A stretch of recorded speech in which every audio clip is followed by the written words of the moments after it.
Aide spéciale. Chapitre 8. Je grignote mon sandwich et fais semblant d'ignorer Ahmad et Kevin qui s'interrogent mutuellement. Ils connaissent leur matière à fond. Ça se voit qu'ils ont étudié en vue de l'examen d'histoire. Ce qui devient évident, mais seulement pour moi, c'est que je connais bien ma matière moi aussi. Peut-être pas aussi bien qu'eux. Ahmad est une encyclopédie vivante. Mais j'en sais autant que Kevin. J'ai fait quelque chose d'inhabituel. J'ai étudié. Je n'ai pas allumé la télé. J'ai fermé mon ordi, désactivé mon téléphone cellulaire et j'ai étudié. J'avais seulement mis un peu de musique de fond, mais j'ai baissé le volume lorsqu'elle est devenue trop distrayante. Cody arrive et se joint à nous. Il répond à une des questions et les deux autres le félicitent en lui tapant dans la main. Cody se tourne vers moi. Tu sais que nous avons un examen d'histoire, n'est-ce pas?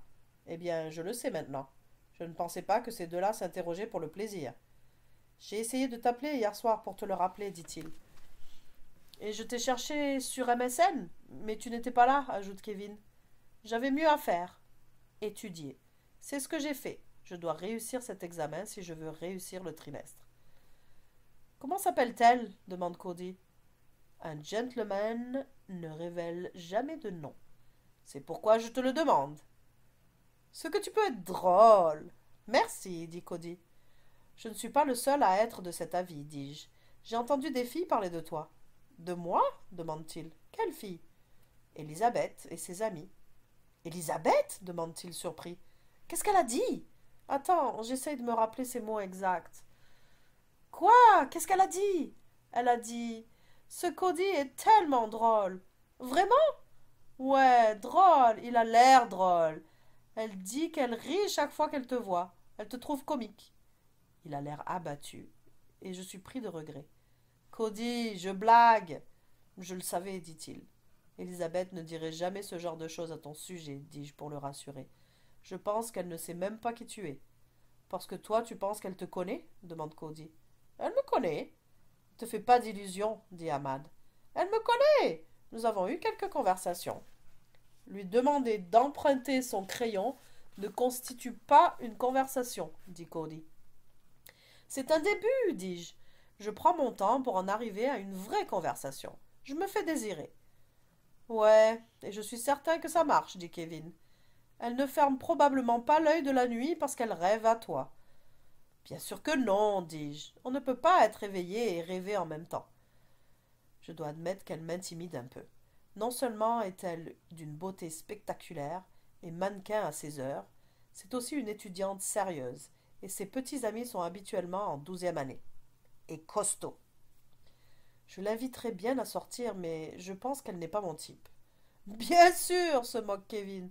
Et alors, c'est quoi exactement ton type? Les autres s'esclaffent. Ouais, je veux entendre ça, ajoute Ahmad.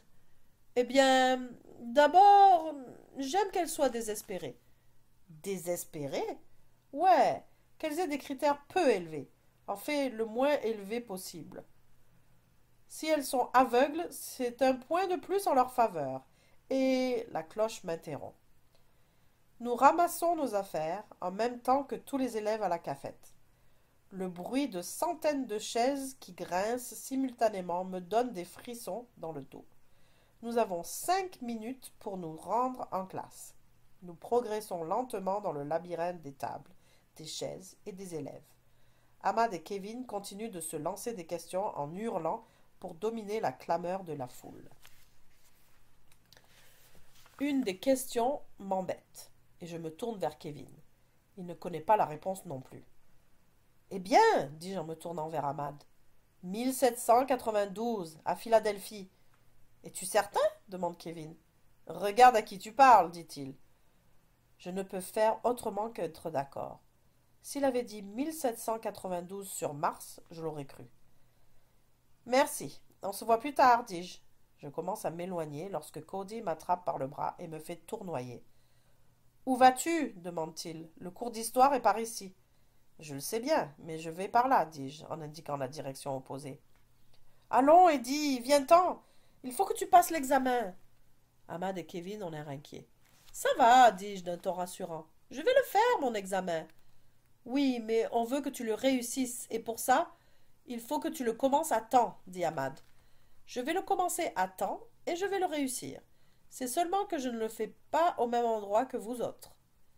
Il me regarde d'un air interrogateur. Je vais faire mon examen dans la salle d'éducation spéciale.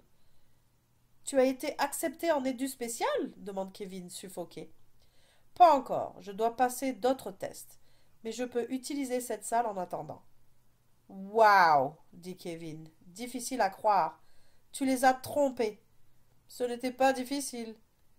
Tu es comme un génie, dit Ahmad, impressionné. Un génie maléfique, dit Cody. Il n'y a rien de maléfique là-dedans. Ça ne fait de mal à personne. D'ailleurs, je ne veux plus vous entendre dire que je suis un génie. Je suis seulement aide spéciale. Et au fait, comme j'ai 2 fois plus de temps pour faire l'examen, je ne vous verrai probablement pas au cours de maths. Vous feriez mieux d'y aller. Un seul parmi nous peut se permettre d'arriver en retard à l'examen.